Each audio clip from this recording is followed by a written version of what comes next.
Hola a todos, esto es de nuevo la Biblia en casa y el versículo correspondiente al domingo 27 de junio de 2021, 13ª semana del tiempo ordinario, es el siguiente. Dios no ha hecho la muerte, ni se complace destruyendo a los vivos. Sabiduría 1:13. Bien, pues este es el último libro del Antiguo Testamento, pertenece al grupo de los deuterocanónicos. Está compuesto aproximadamente a finales del siglo I a.C. Hay algunos autores incluso que lo consideran posterior al nacimiento de Jesús. Quizá está compuesto en Alejandría por el estilo del autor, por las referencias que hace, etcétera. Los estudiosos lo consideran así. Se me olvidaba. Ya habíamos visto algún versículo de un libro deuterocanónico, el libro del Eclesiástico. Acuérdate, seguro que te acuerdas, del Eclesiástico o Sirácida 28:2. Perdona la ofensa a tu hermano y cuando reces quedarán perdonados tus pecados. Que conectábamos evidentemente con la petición del Padre Nuestro, era un precedente de la petición del Padre Nuestro, perdona nuestras ofensas, como también nosotros perdonamos a los que nos ofenden. Como también sabes, el conjunto de libros deuterocanónicos, que como recuerdas perfectamente son Tobías, Judith, las partes griegas de Esther y Daniel, Macabeos 1, Macabeos 2, el libro de Baruch y los libros de Eclesiástico y Sabiduría, son llamados deuterocanónicos, es decir, pertenecientes al segundo canon. Canon es una palabra griega que significa regla o norma y hace referencia a la lista de libros considerados como palabra de Dios. Se llaman deuterocanónicos porque fueron añadidos a partir de la versión griega de los 70. Estos libros, ya digo, sí forman parte de la versión griega de los 70, que como sabes es una traducción al griego hecha por los propios judíos, pero los judíos, sobre todo a partir del sínodo de Yamnia, después de la destrucción de Jerusalén, los rechazaron definitivamente. Venían siendo rechazados porque a lo mejor consideraban que al haber sido escritos originalmente en griego no debían ser considerados como palabra de Dios, o simplemente por ser excesivamente recientes. También se me ocurre que este libro de la sabiduría no les debe gustar mucho a los judíos, porque si ahora dentro de un momento paras el vídeo y te pones a leer el capítulo 2, versículos 12 a 20, me dirás a quién se refiere proféticamente ese pasaje. ¿Ya te has leído Sabiduría 2, 12, 20?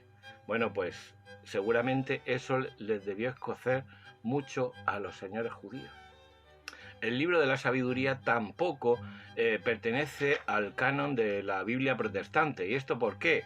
Bueno, algún día lo diremos, pero sí podemos anticiparos que sí estaba al principio en las ediciones protestantes. De hecho, en la edición española, por ejemplo, de la famosa Reina Valera, la de Cipriano de Valera, que corrigió la anterior de Casiodoro de Reina de 1569, sí estaban estos libros deuterocanónicos, aunque se consideró por Lutero que, aunque se incluyeran en las ediciones de la Biblia, que eran libros edificantes, pero que no los consideró palabra de Dios. A pesar de esto, los protestantes los seguían incluyendo en las ediciones de la Biblia, hasta que, me parece aproximadamente en 1825, las sociedades escocesas, las sociedades bíblicas escocesas de Glasgow y Edimburgo, dijeron que no contribuían si se seguían incluyendo los deuterocanónicos. Y a partir de esa fecha, las Biblias protestantes dejaron de incluirlos, pero hasta entonces, hasta 1825 aproximadamente, sí los incluían. Aclaro, sociedades bíblicas son instituciones patrocinadas por los protestantes que se dedican a hacer ediciones de estudio y buenas ediciones a precios baratos para la difusión de la Biblia. Deberíamos tomar ejemplo a algunos católicos. Así que cuando veáis sociedades bíblicas ya sabéis que protestantes. Es posible que a veces hay editoriales católicas que conjuntamente con sociedades bíblicas pues hacen, por ejemplo, hay una traducción interconfesional que está hecha en colaboración con editoriales católicas. Y hay alguna que es útil, por ejemplo, yo utilizo la Biblia de traducción interconfesional, que está editada conjuntamente con sociedades bíblicas, con Lectio Divina y tal. La lectio divina la llevan sociedades, está a cargo de sociedades bíblicas. Pero claro, esta edición yo no la recomiendo ni como primera ni como segunda, y más bien como tercera opción. ¿Por qué? Porque no va a haber suficientes notas, y las que haya van a ser, o sea, no te van a hablar ni del primado de Pedro, ni de la confesión, ni de la Eucaristía, ni de la Virgen María, ni te van a decir nada sobre lo que dice Segunda de Pedro 1:20, sobre que las profecías de la Escritura no son de interpretación privada, al contrario de lo que lo decía Lutero, y ellos se van a callar sobre esto. También quiero prevenirte sobre muchas apps y muchas páginas de internet que dicen Santa Biblia, sobre todo Santa Biblia. Cuando dicen Santa Biblia, puede ser protestante. Que, suelen estar muy bien. El problema es que no te van a traer, por ejemplo, estos libros deuterocanónicos que ya sabes que son Tobías, Judith, las partes griegas de Esther y Daniel, Macabeos 1, Macabeos 2, Baruch, Eclesiástico y Sabiduría. No te van a traer nada de eso.